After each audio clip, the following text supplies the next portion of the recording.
the country, and this is to do with the Vande Mataram debate. Maulana Arshad Madani has put out a post on social media platform X where he said, and I'm quoting, "Making Vande Mataram mandatory is a direct attack on the spirit of the constitution, religious freedom and democratic values." So this is the first comment by Maulana Arshad Madani. This is after the MHA guideline making the 6 stanzas, the entire song Vande Mataram, as deeming it to be the national song, and the singing of the Vande Mataram that is made compulsory in various government programs, also schools, to be encouraged to sing this entire 3-minute, 10 seconds long song. My colleague Arunima with all of those details. Arunima, first reactions coming in from Arshad Madani on expected lines. Yeah, absolutely. We were expecting this as well. And in fact, this was one of the reasons that apparently was given when in 1937 it was decided to adopt only the first 2 stanzas of Vande Mataram as a national song. That sentiments of those who don't follow Hinduism, who don't follow Sanatan, could be heard because of reference to Dharma, because of reference to Durga, Kamala, which is the goddess Lakshmi and Saraswati. Line, even after 7 decades or 8 decades, is the same for some who are professing the Islamic faith. Arshad Madani's tweet is only reiterating what we have been reporting since yesterday, that this guideline could see some innovations or some protests coming in from certain quarters of our minority population. Well, absolutely. This is pretty much also in line, Arunima, with what the opposition largely has been saying.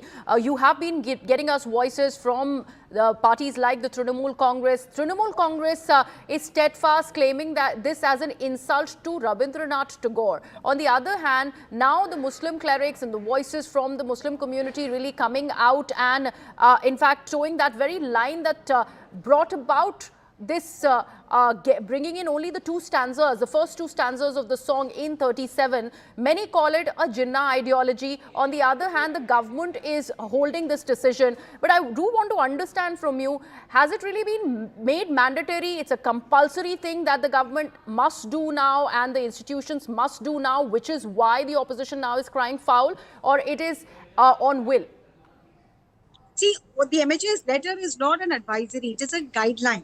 So when Ministry of Home Affairs sends a guidelines, it is considered imperative on the state governments to follow it. And this letter has been sent to Chief Secretaries of Union Territories as well as states.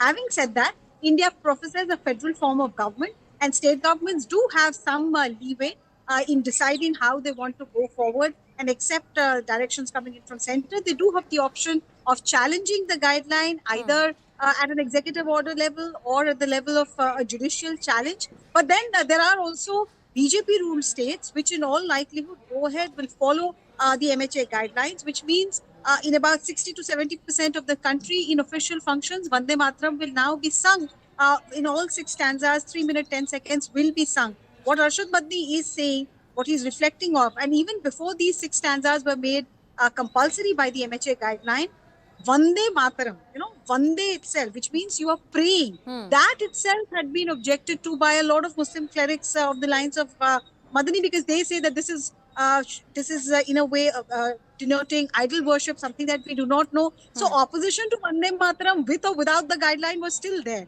The guideline has only underlined their opposition further. Right, absolutely. Arunima, other than the Trinamool Congress and now this version that's coming in from Arshad Madani, what is the Congress, the key opposition figures in the India bloc really saying about this guideline that has now been floated by the MHA?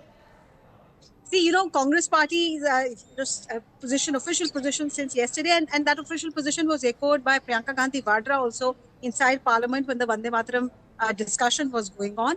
That Vande Mataram has been integral part of Congress party's official functions for ever since the song was adopted, ever since independence, or perhaps even before that. They say RSS and BJP have no role to play in the freedom struggle, so they have belatedly woken up to the idea of patriotism, to the idea of Vande Mataram, and they have also alleging that this is all to do with Bengal politics. But other than that, not really heard the opposition come out and make this a vocal issue.